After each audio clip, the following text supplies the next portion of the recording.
4 millions d'euros pour Grenoble, capitale verte européenne. C'est à la Bastille que la ministre de la Transition écologique Barbara Pompili a signé ce lundi la convention de financement de l'événement qui fera briller le territoire en 2022.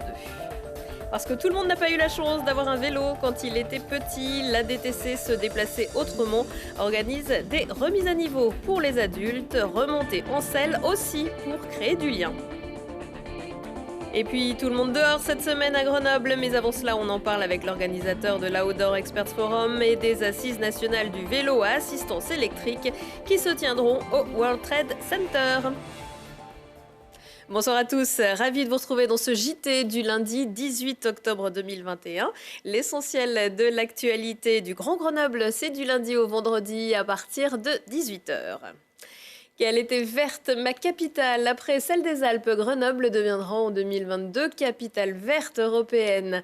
Signe fort, la ministre de la Transition écologique a signé ce lundi, en compagnie des différents représentants politiques locaux, une convention de financement pour les projets lancés dans le cadre de cet événement. Laurie Baillet. Barbara Pompili, la ministre de la Transition écologique, était en visite ce lundi à Grenoble à moins de 3 mois du coup d'envoi de Grenoble Capitale Verte Européenne 2022. Ce titre récompense chaque année une agglomération de plus de 100 000 habitants qui fait preuve d'engagement fort en matière de transition environnementale. Moi, ce que je souhaite, c'est que cette année 2022 soit une belle année pour Grenoble Capitale Verte Européenne et une belle année pour nous tous Français, pour la fierté de voir ce qui est fait sur notre territoire et que ce qui est fait sur notre territoire serve de modèle ailleurs et qu'on attire aussi des personnes, des villes, des investisseurs dans notre beau pays et dans cette belle région de Grenoble pour faire avancer la transition écologique. La dynamique de groupe est lancée entre l'État et les collectivités, avec notamment la signature de l'accord de financement à hauteur de 4 millions d'euros, un coup de pouce pour faire rayonner le territoire grenoblois. 4 millions, c'est jamais symbolique, mais surtout ça marque l'attachement de tout le monde, à la fois de l'État mais des collectivités locales, de faire de ce titre une opportunité pour avoir plus d'audace et accélérer les transitions. Un projet comme celui-là, ça permet de mettre tout le monde en fait autour de la table, le monde académique, le monde de la culture, de la société civile et toutes les institutions. Et donc c'est une capacité, le monde économique aussi, c'est une capacité à se projeter ensemble derrière un projet commun et faire du lien. Pour moi, c'est donner du sens à la transition. C'est ça qui permet d'amplifier cette transition. Plus de 200 événements culturels et sportifs rythmeront l'année 2022. Coup d'envoi le 15 janvier. Et les associations qui souhaitent adapter ou créer un événement spécifique pour Capitale Verte peuvent demander le financement d'un coup de pouce vert. La première session vient de s'achever, mais une deuxième est prévue au printemps 2022 sur le site greengrenoble2022.eu. Une capitale verte, ça roule à vélo, mais tout le monde n'est pas né sur une selle et s'y mettre ou s'y remettre à l'âge adulte, ça peut freiner certains. Surtout que le trafic urbain peut effrayer celles et ceux qui espéraient circuler à bicyclette. C'est le but de Vélo École qui non seulement apprend, remet en selle, mais crée du lien et de la mobilité. Arthur Glory a suivi des cours de conduite à vélo. Apprendre à pédaler, se remettre en selle et passer à la vitesse supérieure, ça va parfois vite pour les enfants, mais ce n'est pas le cas pour tous les adultes. Alors, la DTC Se déplacer autrement a créé la Vélo École. L'objectif est simple, donner de l'autonomie à des adultes qui n'ont jamais fait de vélo ou qui ne se sentent pas à l'aise sur la route. Rendez-vous à la Maison de la Nature et de l'Environnement de l'Isère pour 2 heures de cours. Les élèves du jour, contactés par leur maison des habitants, se présentent et pour cette session, ce sont toutes des femmes novices qui vont revoir les bases. On fait des exercices de maniabilité en général dans un premier temps. Donc ça va être des exercices sur le freinage, la trajectoire, la direction, éventuellement lâcher une main, poser son regard. Et ensuite on fait des sorties, alors avec des niveaux, des difficultés progressives. Ça va d'abord être dans les allées du parc, puis sur les voies, sur les berges et petit à petit dans la circulation, mais d'abord dans les quartiers où il y a très peu de circulation. Nous on va souvent au campus par exemple, et après dans des rues avec un peu plus de circulation, pour voir les différents aménagements notamment. La vélo-école apporte de la mobilité mais va bien au-delà. Les élèves sont souvent des personnes issues de l'immigration et plus particulièrement des femmes. Le dispositif favorise donc l'autonomie de déplacement de ces populations parfois isolées dans leur quartier. Mettre le premier coup de pédale est alors un moyen de s'émanciper. Il est important que tout le monde puisse effectivement avoir des solutions pour envisager en fait son transport d'une autre manière qu'avec la voiture. Alors effectivement, il y a par exemple des choses à destination des personnes commerçantes ou des personnes qui ont une voiture avec des remises en fait sur les parkings gamme qui s'adressent à une certaine population, plus centre-ville. Et puis effectivement, dans nos quartiers populaires, c'est aussi extrêmement important que les personnes puissent avoir en fait des solutions alternatives. L'initiative rencontre de plus en plus de succès depuis sa création en 2017. Le nombre de participants a presque été multiplié par 5 pour atteindre 144 personnes en 2021. L'association financée par la métropole et par la ville de Grenoble propose aussi des ateliers découvertes de tous les moyens de se déplacer à vélo. Il n'y a plus qu'à enfourcher, regarder de l'avant et surtout garder l'équilibre. Il faut compter 7 séances le vendredi pour Vélo École, 5 séances pour une remise en selle et pour en bénéficier, vous pouvez joindre la DTC au numéro qui s'affiche. Il a visiblement su retenir la leçon. Frédéric Machabert, qui vient de réaliser à vélo le parcours du Tour de France 1903, sera l'un des invités de G-Sport à 19h15, 20h15 et 22h15, avec aussi Simon Fourcade et puis une toute jeune championne de golf. Mais avant cela, retour sur les résultats sportifs du week-end. Le FCG n'est vraiment pas dans son assiette. Les rugbymen grenoblois encaissent une 3e défaite à domicile pour cette saison de Pro D2. Cette fois, c'est Béziers qui s'impose de 2 points sur le fil du match au Stade des Alpes. Grenoble, bien plus inspiré en deuxième mi-temps malgré 2 cartons jaunes, prend 1 point de bonus défensif. Mais l'équipe en reconstruction reste loin de ses objectifs avec 3 victoires seulement en 7 matchs. Ouais, très dur ce soir parce qu'on voulait confirmer à la maison et là on confirme que c'est très difficile pour nous ici et qu'il reste beaucoup de travail. C'est le GF38 qui reprend confiance et confirme son niveau après un début de saison bien compliqué. Les footballeurs grenoblois sont invaincus sur les 4 derniers matchs de Ligue 2 avec 2 victoires et 2 nuls comme ce samedi à Bastia où les grenoblois ont tenu les Corses en échec 0-0. Ils remontent petit à petit vers l'autre moitié de classement. Ils sont 11e. Et la grande forme, c'est pour les brûleurs de loups, toujours en tête de Ligue Magnus avec une seule défaite en 8 matchs. Les hockeyeurs grenoblois sont allés battre Anglet 4-2 vendredi. Ils retrouvent la Ligue Magnus le week-end prochain après un tour à Strasbourg en Coupe de France. Les Brûleurs de Loups qui joueront donc les 16e de finale de la Coupe de France mardi à Strasbourg, qui joue une division en dessous. Et ce sera le 2e tour des Grenoblois.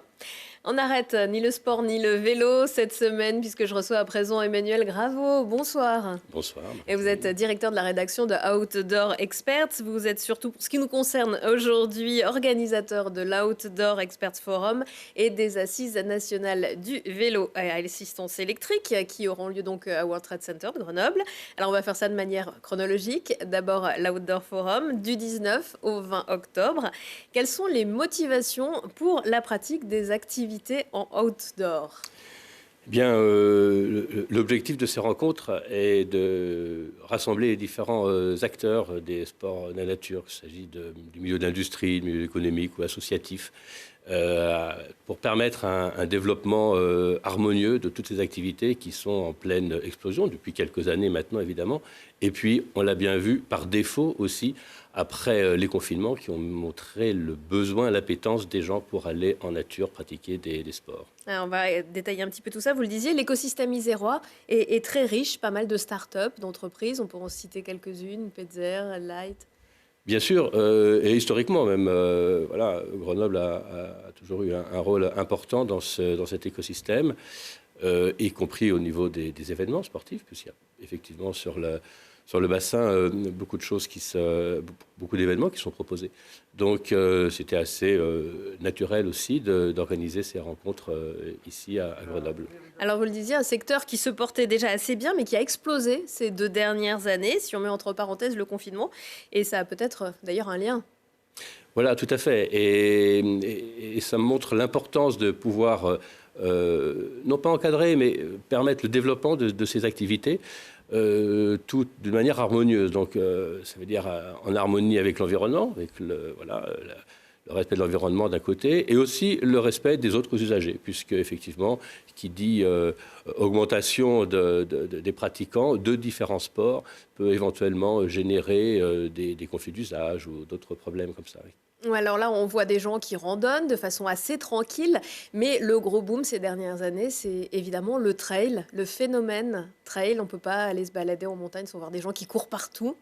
Comment on fait pour concilier tout le monde ? Eh bien, c'est justement le défi. C'est la raison pour laquelle il est important de rassembler de façon à ce que chacun puisse s'exprimer, débattre, échanger, montrer ses points de vue, entre d'une part les territoires qui doivent organiser la pratique, d'autres personnes, l'industrie qui va la promouvoir, le milieu sportif qui doit aussi la développer.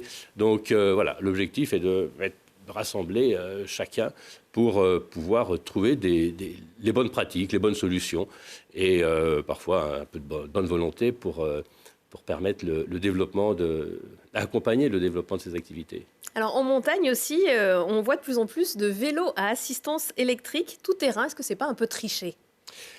Oh, je crois que ça, c'est un vieux débat, hein, mais maintenant, on voit aussi le vélo électrique arriver sur la route. Donc, voilà, il y a aussi parfois des petits clins d'œil entre les... Mais je crois la taille des pneus est différente quand même. Hein. Voilà, je crois qu'aujourd'hui, clairement, alors puisqu'on parle de la montagne, le VTT électrique est un vrai outil de loisir et qui a montré toute son originalité et un vrai sport à part entière. Donc également, à l'heure où on parle de la montagne 4 saisons ou de désaisonnaliser les stations, etc., le VTT électrique permet effectivement un accès plus facile à la montagne pour un plus large public. Donc là aussi, il faut également gérer tout ça, l'organiser. Alors justement, ça nous amène aux Assises nationales du VAE jeudi, toujours au World Trade Center. En 2020, près de 500 000 vélos à assistance électrique ont été vendus, soit 29% de plus que l'année précédente. C'est bien ça ? Voilà, oui, vous êtes bien renseigné. Et même maintenant, le vélo assistance électrique est devenu la première famille des vélos. Oui, alors le boom des vélos cargo, là, c'est plus 354%. Voilà, effectivement, bravo pour les chiffres. Donc les vélos cargo, c'est effectivement une vision plus urbaine. Et là encore, les assises nationales, qui se tiennent pour la première fois à Grenoble, du vélo électrique, ont vocation à balayer l'ensemble du champ du vélo assistance électrique, donc aussi bien en ville. Et là, Grenoble on est un bon exemple, mais aussi en montagne, on vient d'en parler rapidement, mais également en itinérance.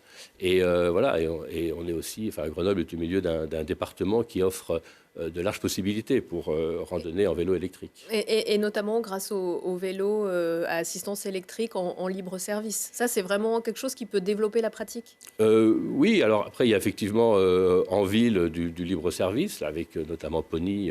Voilà, puis il y a aussi des transformations avec e-Bike Labs.